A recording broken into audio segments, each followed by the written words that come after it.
Please be warned. Inspired by a true story deals with crimes that may contain adult themes and violence and is intended for a mature audience. July 1st, 1981.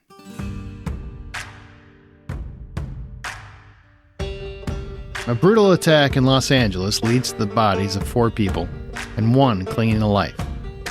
At the center of the investigation is a coked-out porn star. In 2003, director James Cox recounts these events with Val Kilmer taking on the role of porn legend John Holmes. Watch out where you swing that thing, because we're about to go down the rabbit hole known as Wonderland. And it was inspired by a true story.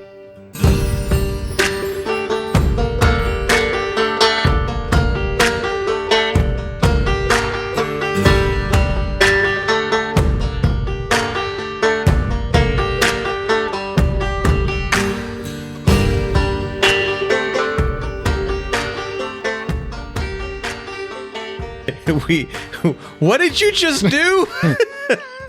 Welcome to True Crime for Cinephiles. This is inspired by a true story, a podcast devoted to keeping artists honest. After listening or right now, please leave a show review on your app or share Inspired by a True Story on Reddit or X or anywhere else that you share True Crime Podcast. We want to thank everybody for doing so to this point. It really does help the show.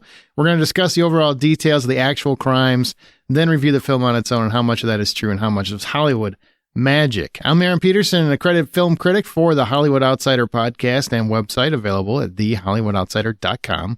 Joining me today are my fellow film critics and true crime devotees, Amanda Sink. Hello, hello. And John Davenport. Hey, buddy. So, yeah, this is about porn-ish. I was going to say it's not really about porn. Porn is like the backstory. It's like the backdrop. You know, what led us to this point? Now, I want to stress very early, John, this does not give you carte blanche to make pervy comments. I'm sorry. You're the one making pipe jokes at the beginning of the opening. I did not. I just made a joke because he's well known for his endowment. Wait, what? Yeah, that's like a big thing of it. And then he started doing drugs, and the drugs started like inhibiting his ability to like do the deed super well. And so he started doing more drugs, and then that like made his performance even worse, and it just became a cycle. And then eventually he was out of that career, and he's like, drugs are good. Let me get drugs. Let's just exactly what kind of endowment are we talking about John, here? Stop. There is a whole part in the movie where they're like, do you want to feel it? And she's like, can I touch it? And he's like, yeah, honey, you can touch it. It's because he's endowed. That's why girls are literally with their boyfriends touching his junk. He knows, Amanda. Believe me, he knows. Everybody knows who John Holmes is. So, did you know who he was before researching this at all?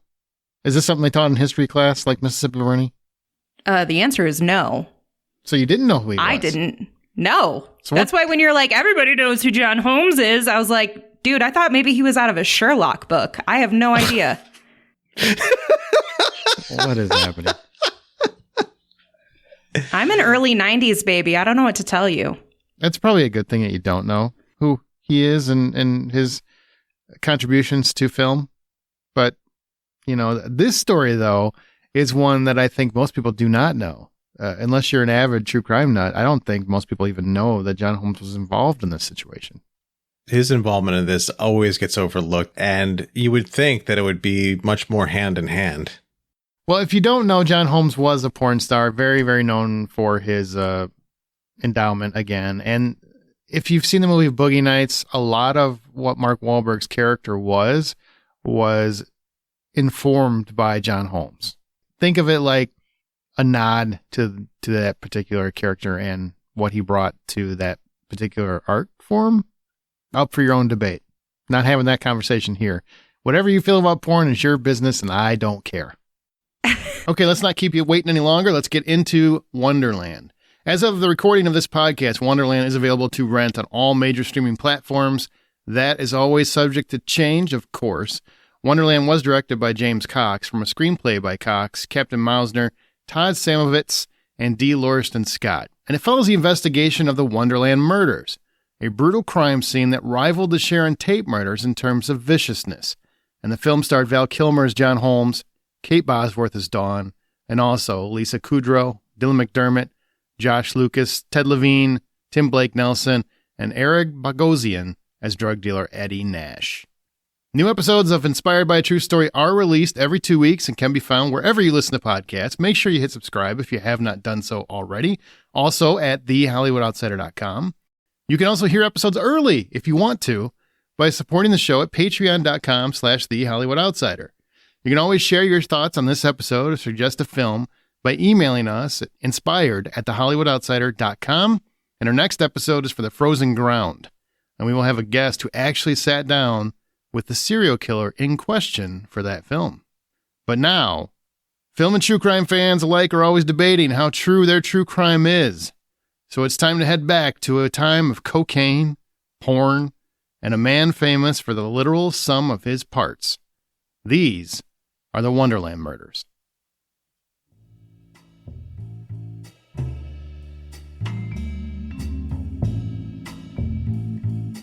John Curtis Estes was born on August 8, 1944, to Mary June Holmes and Carl Estes, though Carl's name was left off the birth certificate. John's mother did not tell him Carl was his father until 1986. Also, John was the youngest of 4 children, and they changed his name to John Holmes as a child. Mary was a devoted Southern Baptist, and his stepfather, Edgar, was an alcoholic that Mary married and divorced 3 separate times. She then married Harold Bowman, and the family moved to Ohio. With his mother's permission, John left home at 15 and joined the military. Upon his honorable discharge in 1965, John then moved to Los Angeles, California, the land of dreams. He worked a variety of jobs during this time, and also met and married Sharon Gabbanini, who became Sharon Holmes. In the late 60s, John had several health problems stemming from his work at a meatpacking plant and needed to make money some other way. The story goes that while using the bathroom at a club John danced at, a photographer at the urinal next to John noticed his rather large appendage, which many have claimed to measure in between 10 and 13.5 inches when fully erect. This photographer gave him his card, telling him that he could have a future in the adult entertainment business, also known as porn. Also sounds like a no-brainer. However true that story is, John Holmes did break into porn, and this was against his wife Sharon's wishes. Sharon had been a virgin when they married, and despite John's assurance that this would just be like any other job, the idea of her husband being paid to sleep with other women did not sit right with her. He pushed forward, though, and became known as Johnny Wad, after a series of detective films that he starred in. It was assessed that John Holmes appeared in over 2,000 films, and John Holmes himself claimed to have slept with over 14,000 women and men, though most historians put that number much closer to 3,000 people. Who has that job, right? Regardless, he was the most famous male porn star of his time, possibly of all time. Remember the film Boogie Nights?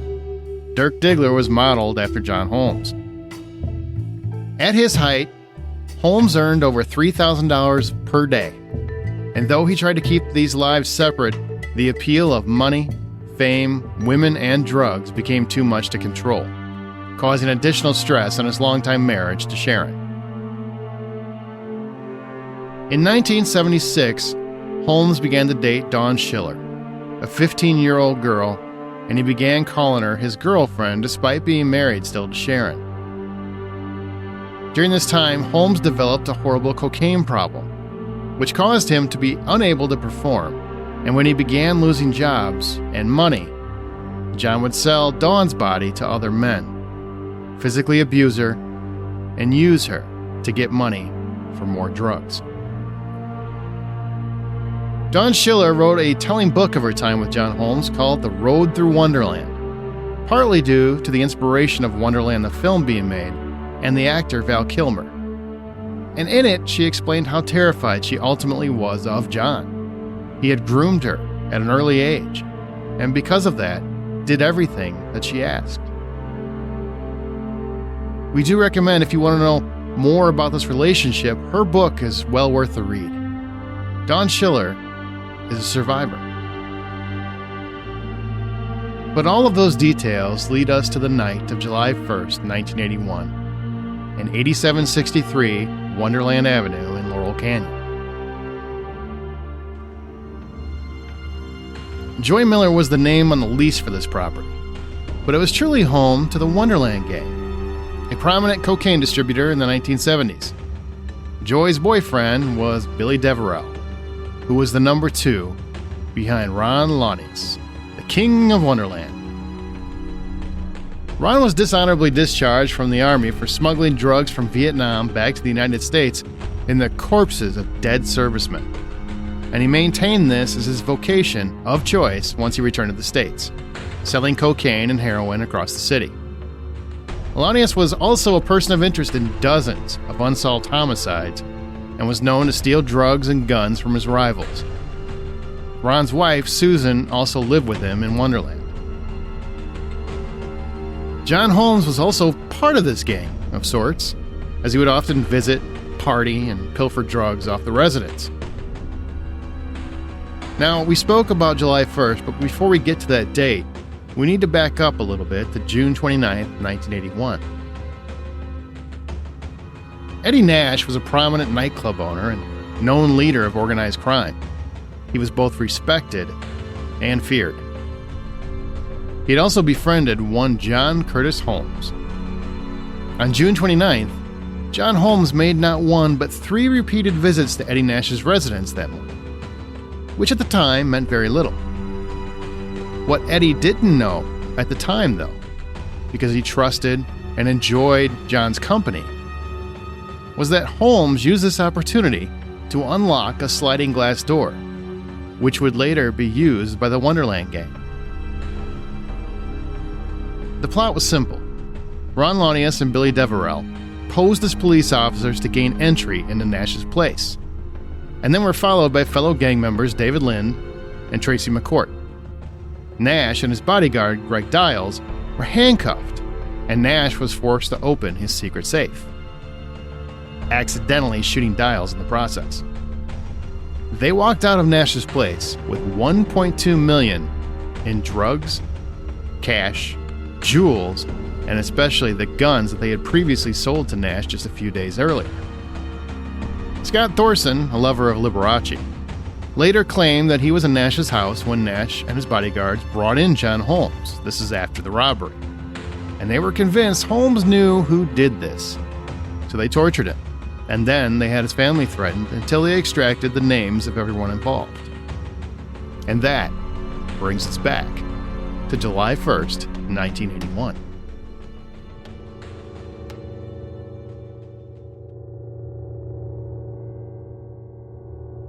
It was around 4:30 a.m. when an unknown number of men stormed the Wonderland property.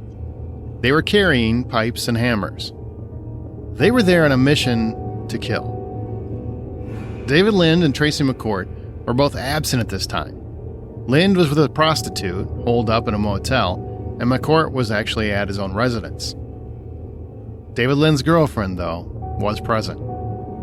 Barbara Butterfly Richardson was found lying on the floor right near the couch she had been sleeping on. She was covered in blood. She had been beaten to death. Joy Miller was found dead in her bed, also beaten to death. Bobby Deverell was also beaten to death, his body at the foot of the bed, leaning against the TV stand. A bloody hammer and pipes were found on the scene. Susan Launius, Ron's wife, was found covered in blood next to their bed. Her skull had been bashed in. Yet somehow, she ultimately remained alive. She was never able to recount anything that happened due to permanent amnesia suffered as a result of the attack, though. Ron Launius, he was found on that same bed. His lifeless body had been beaten so severely, he was almost beyond recognition. The crime scene photos eventually leaked and terrified anyone who looked. I've seen them. They're horrible. The entire place was soaked in blood. The scene was compared to the Sharon Tate and LaBianco murders, which we discussed on our episode for The Strangers, if you haven't heard. This was a bloodbath in the most literal of terms, and it took the police 12 hours to learn of the attacks, meaning Susan Lanius laid there for half a day, unable to move.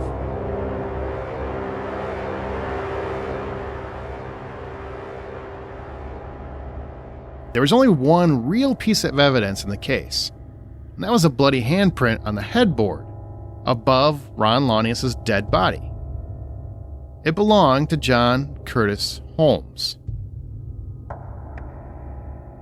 This led to John Holmes being charged with 4 counts of homicide, but ultimately he was acquitted on all charges. He never took the stand, and the prosecution believed that Holmes retaliated against the Wonderland gang after Holmes didn't feel rewarded properly over the Eddie Nash robbery. So many unknowns. But the jury believed that John Holmes simply got in way over his head. He was a product of circumstance, not willful murder. Eddie Nash was eventually charged with planning the murders as retribution for robbery, but received a hung jury as one jury refused to convict on these charges. Well, Nash was a free man until 2000, when he was charged with drug trafficking and money laundering under the RICO Act, conspiring to plan the Wonderland murders, and bribing that sole juror at his initial trial. He took a plea deal where he pled guilty to the RICO and bribery charges and planning for his associates to retrieve his property that may have resulted in the murders. He received a 4.5-year prison sentence and a $250,000 fine.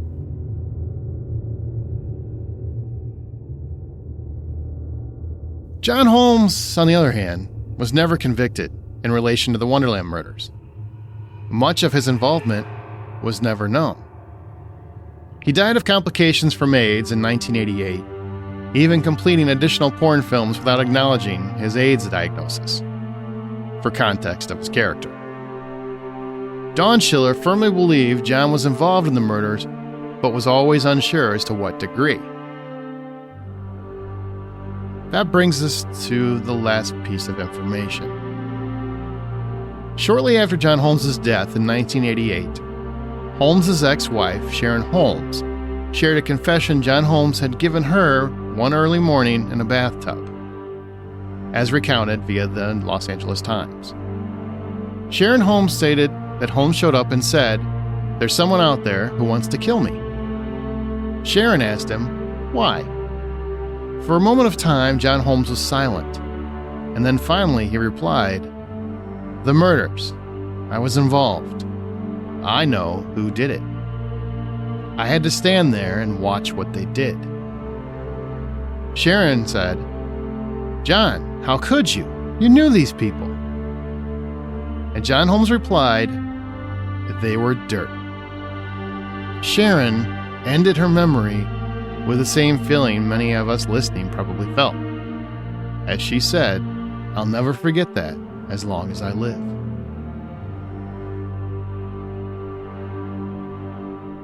And those are the Wonderland murders. The craziest part about this whole thing is that it sounds like a wild, not real story, but this is just like Hollywood. It does. Yeah, it does. Yeah. Yeah. It seems like some magically crafted, I don't know, crazy, wacky film that has like a lot of crazy characters doing crazy things, getting involved with drugs. Like the Coen brothers are sitting around going, "All right, guys, here we go. We got a porn star, right? And he's like coked out of his mind, but he can't get his pee-pee up. So what he's going to do is he's going to fall in with these Wonderland people, and they're going to be like wild and crazy, and they're going to do coke too. And then there's going to be a robbery, and then we're going to get a guy with a horrible accent, and he's going to be the one." Yeah, I could see all of it for sure. All of it. It's crazy. A lot of that speaks to the kind of person John Holmes ended up being, which was essentially somebody who is an unreliable narrator in just about every single portion of his life. You know, sure, he was a valued actor in the porn industry, but instead of just saying, I probably was with 4,000 people. It had to be 14,000 people. He has to bolster those numbers. He has to tell stories about who he is and what goes on. And it makes it harder and harder to believe him as you're going through the story of the movie, or the story of what happens, not even just a movie, but what happens, because he is constantly changing his story, constantly obscuring the truth, just to either push his legend in some places, but then pull his legend from other places. Well, I think a lot of it is just because he becomes a drug addict. Through a large portion of his life, he's addicted. And drug addicts don't tend to be reliable narrators. No. It's whatever you need to say to get to the next fix, to get to the next fix, to get to the next fix, until you clean yourself up. And I don't know if he ever really got fully clean. Even from the movie, the one part where he does try to like indicate that he's like, basically, I'm sort of sober. There's not really a sorta. No, there's not.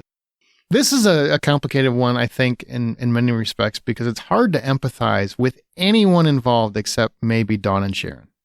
Yeah. Like, those are the only two empathetic characters. Maybe Susan, too, because she has nothing to do with any of this, as far as we know. Ron Lanius' wife. But, I mean, there are so many people that are somewhat bringing some of this on themselves. I hate to say it like that, but it is to a degree true, right? You're messing with forces that are far more devious than you, and then they come back and do the devious thing you think they would do, or you should think they would do. Yeah, everyone's acting within character, and then anyone caught in their orbit are the people you should feel sorry for.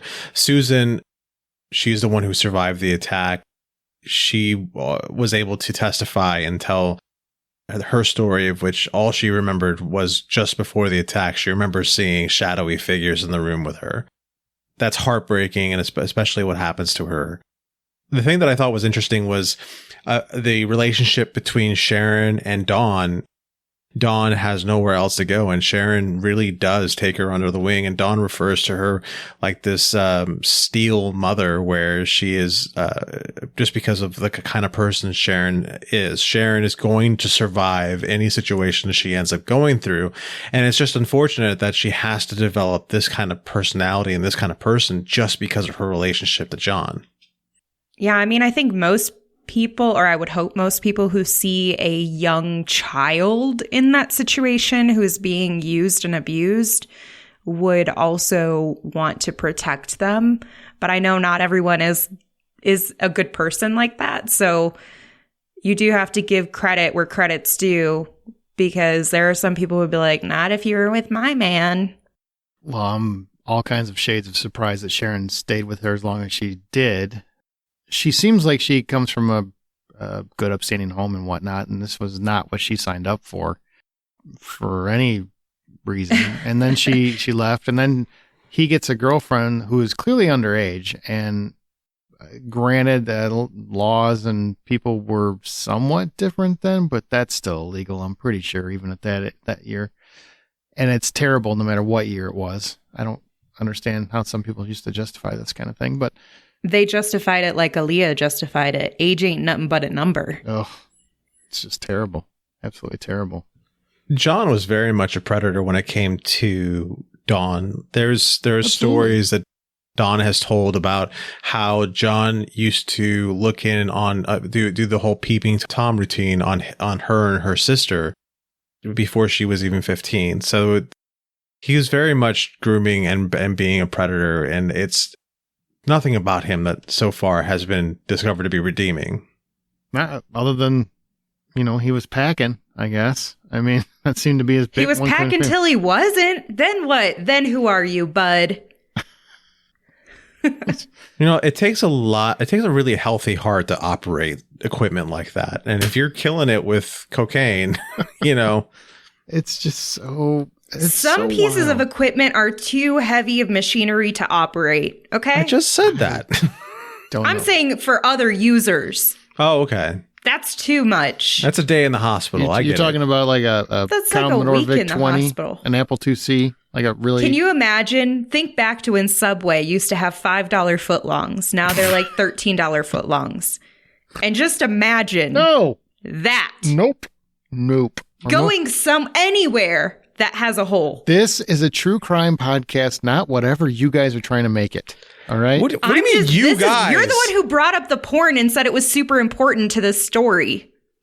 I am innocent in this. Not the whole. We don't have to break it down by subway levels. By inches. By feet. Show us on the footlong where he hurt you. Oh God, that's messed up. That's funny. That's messed up. So, super tragic case. How well aware of you of this? How well aware of this story were you guys at all, if at all? I was not aware of this story at all. In fact, this is a movie that I had heard about. I've only wanted to see it because Val Kilmer was in it, and I love Val Kilmer. And then I, read up on the story. And I'm like, this is absolutely fascinating. How do I not know this story more? And I guess it's probably because I don't get enamored with porn star lives and porn celebrities. So, it obviously would never be on my radar. But I feel like it's probably on a lot of people's, and I just missed the boat. Is that right? John, you're a big true crime advocate. Have you heard this story before?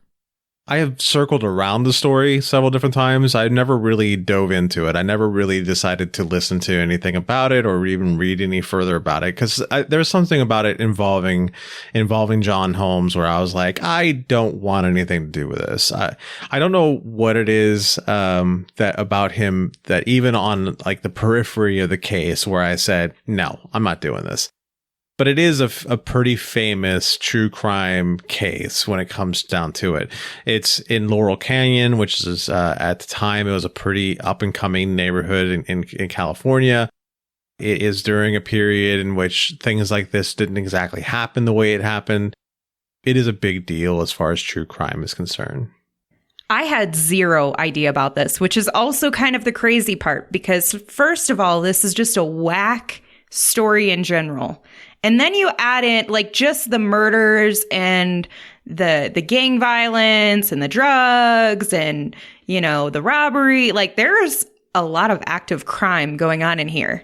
Okay. Mm-hmm. And then you add this very famous, allegedly, porn star. It's not alleged. No, he was definitely a porn star. I don't know. I had no idea about him. I've never seen him have a category on Pornhub. Okay. I promise you, Jesus. He has one. Anyway, so I am amazed that like you add those components and the Hollywood celebrity of it, that it isn't as prominent and notable and discussed as like the Tate murders. And I wonder if a lot of that is because of the fact that it relates to porn. Like it ties into porn, and just people get very skittish about that topic. I mean, it's a very seedy, dicey, sour topic to bring up. And I wonder if that's a big factor for that. There's also just not good people in this situation. Like in either side of it, at some point or another, one of them, all of them sucked. Like the main people. I shouldn't say everybody. Well, they're a gang. I give Dawn a complete pass. She's a young she's kid. about it. She's a young kid. Her and Sharon. She's a victim. Yeah. Yeah. But I'm talking about the people who attacked one another, like this feuding war between this gang and this guy who's like, don't touch my stuff. And these pals, like none of them are really great. Like Nash and Holmes are not great people. So there's also the side of it where it's like, where is the innocence of the story? Where's the empathy? It's hard to have empathy. It's hidden in Dawn, honestly. Like that is where the majority, and Barbara too. I think there's a level of empathy for Barbara. Well, Barbara and Susan, because they weren't part of the robbery as far as anyone knows. Yeah. So, but those are not the details that are obviously going to come to the surface of the story when people are talking about it or, sharing it or, hey, did you hear that thing? Or, hey, whatever. That's not what they're going to talk about. And in comparison to some of the other Hollywood murders, there's complete innocence in some of them. And I think that has a difference in it too. Oh, the Sharon Tate murders. I mean, that's terrible.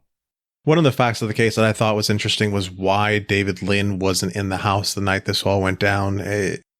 In my searching, I discovered that he was out for the night with a male prostitute friend on a drug-fueled binge.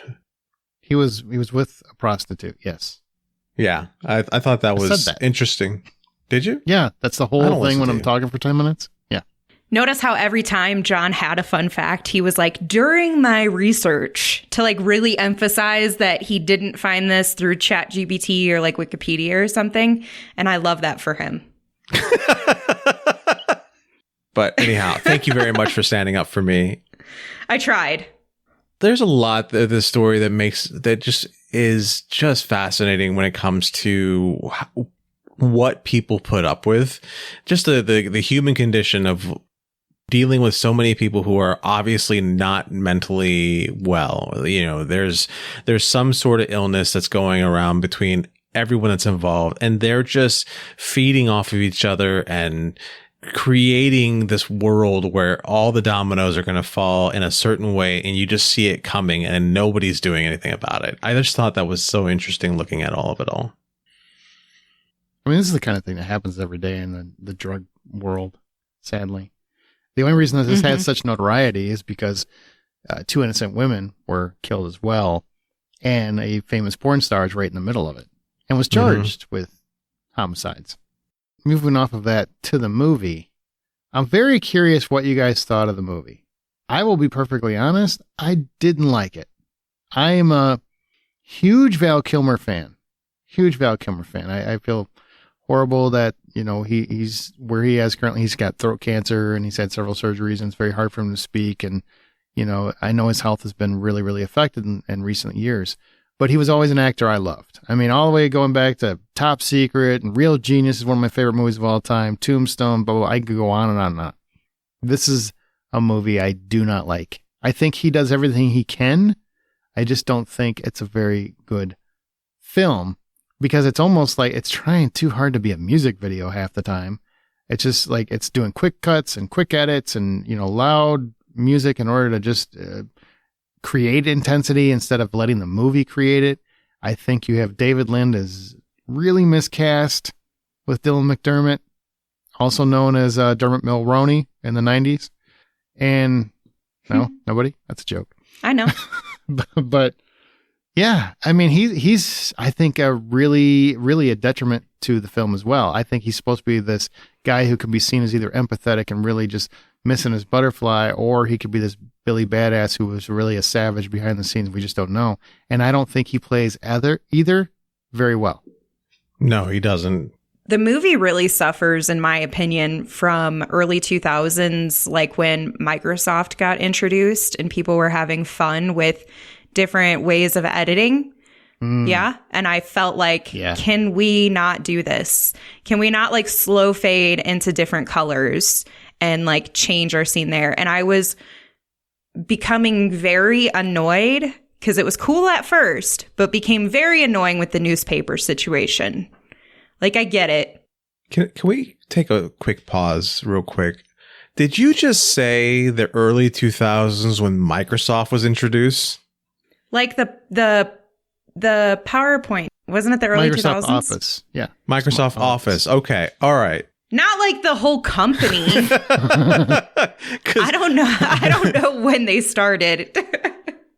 I'm already flabbergasted by it all. Yeah. Look, back when they had the little paperclip guy on Word. Clippy. You mean Clippy. Times. Yes. Back when they had the paperclip guy. Back when AI was cool. Right? That's very much what I mean when I'm saying like music videos, and it's very it's very the way they editing. edited. Yeah, it's not well edited. Yeah, I wasn't. There were some performances I wasn't a fan of as well. Some of them were decent. The movie isn't like horrible, I guess, if I consider that I walked away like, whoa, this was a crazy story. But I was also really exhausted with the first probably 10 to 15 minutes until they get into like the official intro credits. Oh man, because it's like it doesn't know what it's doing. Has no idea. And like, okay, I get it. They do drugs. I get it. I got that. The drugs gave it away. I don't need a repeat of like pointless sequences and shots of, I don't know, like a pipe and random pieces of smoking equipment. Paraphernalia. Like, I get it. What I think they did a very poor job of, director James Cox, and I'm not knocking him. Well, dang, way to call him out by name. He's a freaking director. He wrote it and directed it, and I'm sorry, buddy. It's on you. I don't think they did a very good job explaining who John Holmes was. I mean, he is the center of the movie, and if you don't research it or know it ahead of time, other than, well, why do women seem fascinated by his junk? There's not a whole lot of indication or justification for who he really was. Like, it's really kind of glossed over. And I think Dawn is barely really explained to much degree. That relationship between Dawn and Sharon isn't really explained. Like, everything you learn, I learned afterward.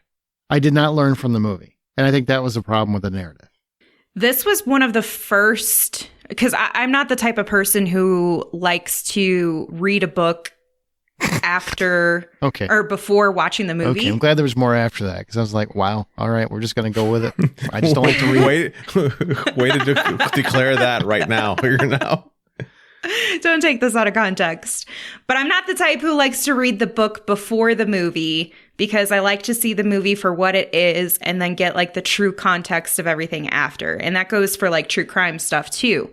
I don't want it to plague my viewing of the movie. So I usually don't read about anything, but I read a little bit about this before I started watching the movie. And so I went into it with that prior knowledge of what was what. And I agree. I think if I didn't have that, I would probably have a very different experience of it anyway. Yeah, let's just keep on talking crap about this movie. I felt like everybody in this was miscast, and Val Kilmer is just doing absolutely everything he can to save the movie, though he doesn't get necessarily enough screen time and or the ability to charm us, like let's say he did in his role in the Doors movie, where Jim Morrison, similar-ish kind of character as far as like having his own demons he's got to deal with and everything. But at the same time, he's somebody you want to know more about. And John Holmes is somebody who you can't trust, you can't believe in. And maybe he's just doing the role way too well, but it's so well that I don't really care. Kate Bosworth is doing the best she can with what she's got to work with. Lisa Kudrow is used so little. And she's very good when she is used. Yeah, she's absolutely. Of the two roles that I liked the most in this, her role, which Lisa Kudrow knocked that out of the park, and then Ted Levine as Sam Nico, the detective. I don't know where this director learned how to set up shots or anything else like that, but he knew how to get Ted Levine down pat, because he looked good on the screen. He looked imposing. Ted Levine had all this room to do what he does best and look good delivering every single line. So that's what I thought was weird about this movie. But yeah, again, it was something that I did not appreciate or enjoy. Ted Levine is a very underrated actor, in my opinion. I like him in everything I see him in. Am I the only one that has love for Josh Lucas as Ron in this? No, he's as an actor. He's so over the top. Yeah, I liked him though. I feel like he would be over because of a little top. Sweet Home Alabama overrun here. Is that what that is? That's what I'm feeling. No, but he is adorable in that. You're not wrong. Now that you mention it. Yeah, now that you say that, I agree with you. I'm just saying. I feel like yes, he was over the top. I did not find him to be very. I felt like the character would have been over the top though. True, that's true. Maybe that was indicated. Like, especially when you got a lot of drugs going on. I wouldn't know, Amanda. I don't take drugs. I don't partake in drugs. But you've seen people who are on drugs. Only on Miami Vice. That's enough. And my entire childhood growing up. But outside of that, never. Outside of every day of my youth. Yeah. That traumatized me. Every day of my youth. Cost me my sanity, my life. Being over the top is one thing, or being the kind of a strung out drug dealer is one thing, but he was doing it in such a ham-fisted way. He was chewing on every single bit of scenery there was to chew on. He was making himself larger than life. There was just no room for anybody else in this movie whenever Josh Lucas was on the scene. I I don't know about that. I think there were moments where I thought he was intimidating. There's a couple of times where he was getting in John Holmes's face and Val Kilmer's face, and I thought those were intense, and I think he handled those well. But when he was getting a bit outlandish, especially like the second half when he's coked out of his mind and everything, I just don't think that works very well. Personally. That's fair. But okay. a lot of it could be writing too. I mean, look, Val Kilmer, I think did everything he could. He's the best actor in the movie by far. And he's got very little to work with. I think the movie doesn't do a very good job of painting him as a complete piece of shit. Like it's potentially true that John Holmes was. I'm saying potentially. I wasn't there. But he comes across more as a guy who's just in over his head. I feel like the movie is defending him for most of the movie. And I don't think that's a very fair representation of the potential. If you're really, because the movie presents it like we're going to present both sides, right? Like David Lynn thinks he's this absolute dirtbag who orchestrated all this. And you also have the flip side where, he didn't do anything. He's really just presented as a victim, as a drugged out victim who just got in over his head the entire film. Do you guys agree with that or disagree with that?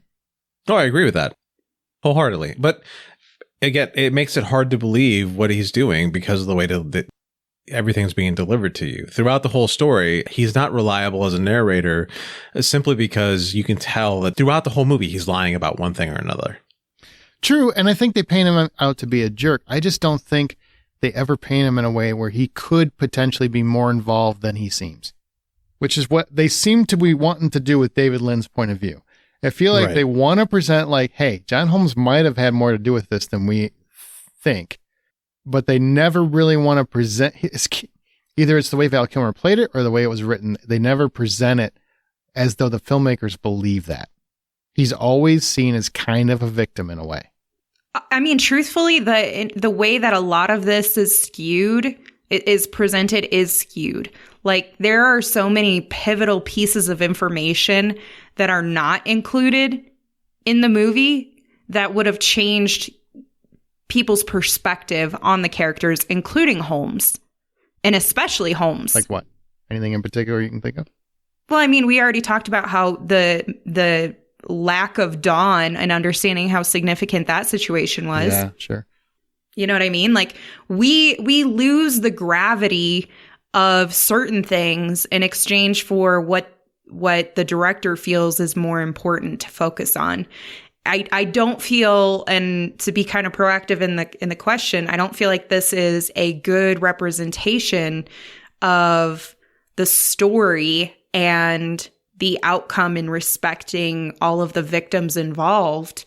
I think this was, hey, I want to take this really crazy story and make it a really crazy story. You know what I mean? Mm-hmm. And just have something more quote unquote fun as a filmmaker.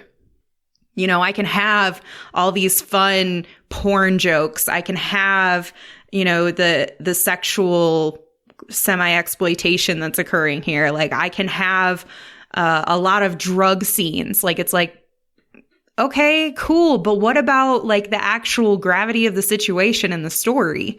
Like, it just feels like it's taken so lightly and without the proper context and not done in a way that is still respectful, in my opinion.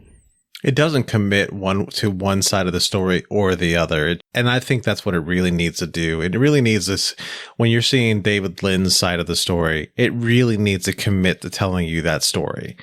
And it needs to really paint John Holmes the way John Holmes needs to be painted, as more complicit in that story.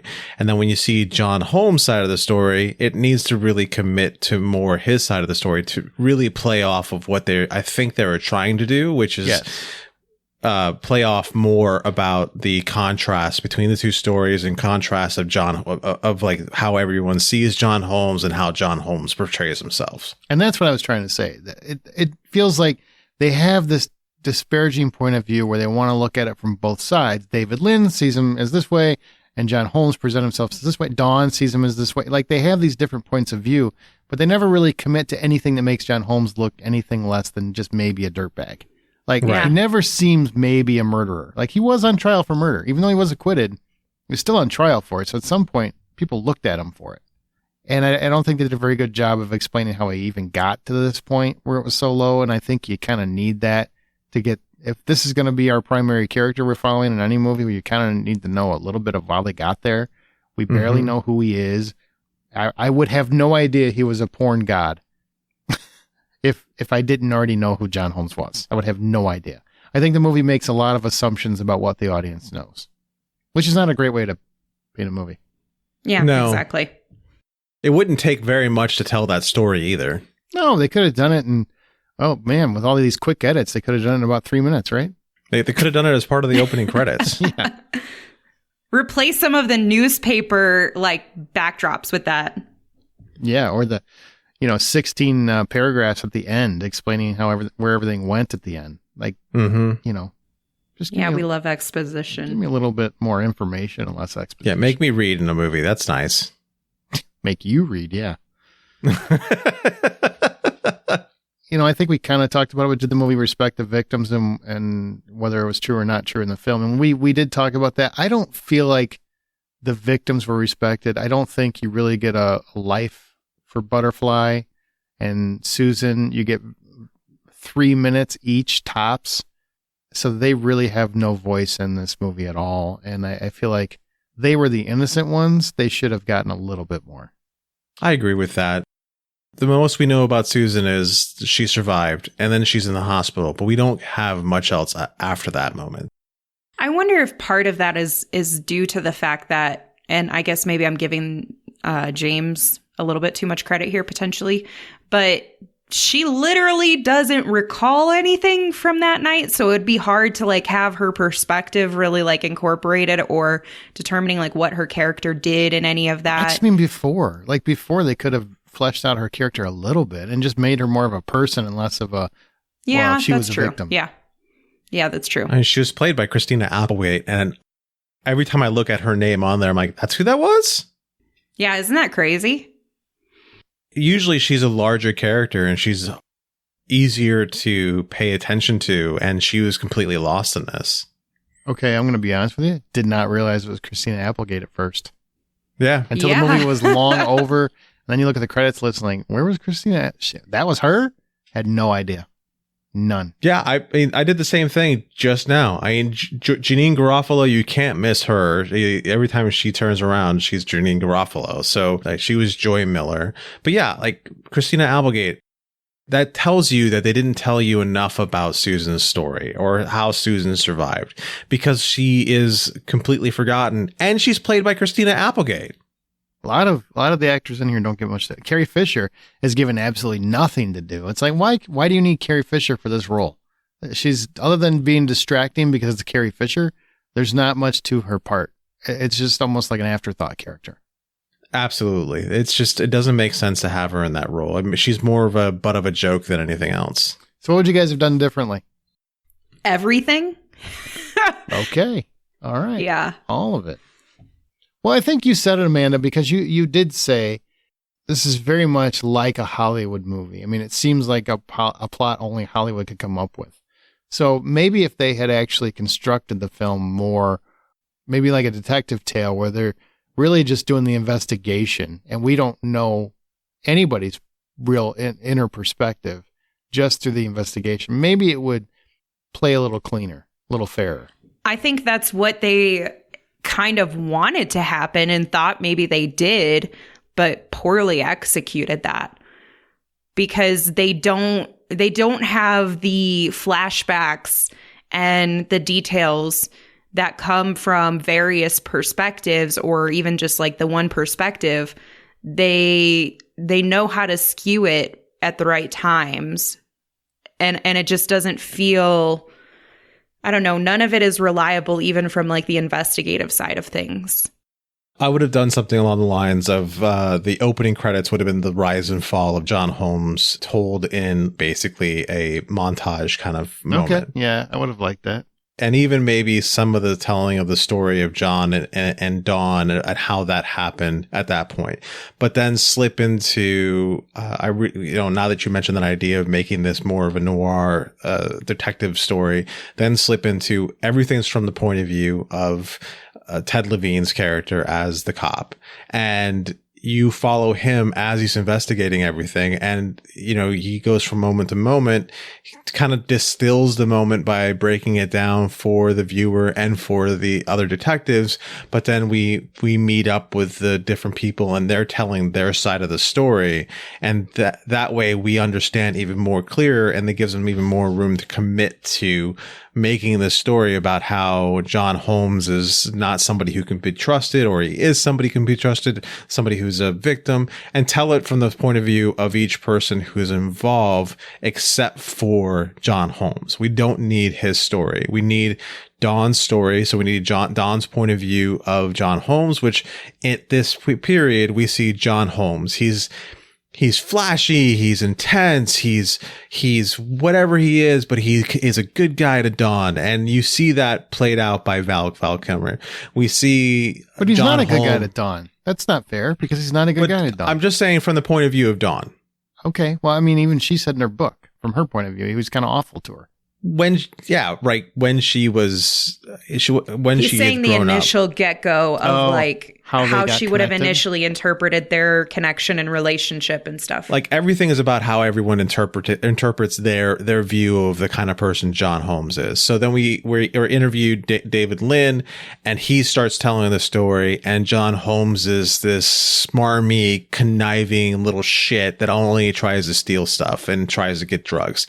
And then we go to Sharon, and John is just pathetic, just a completely pathetic human being. And then we go to Eddie Nash, and John is a party friend and kind of great to have around. That sort of thing, where you put Val Kilmer in this position where he has to act out these different versions of the same character because of how everybody views them. That would be riveting.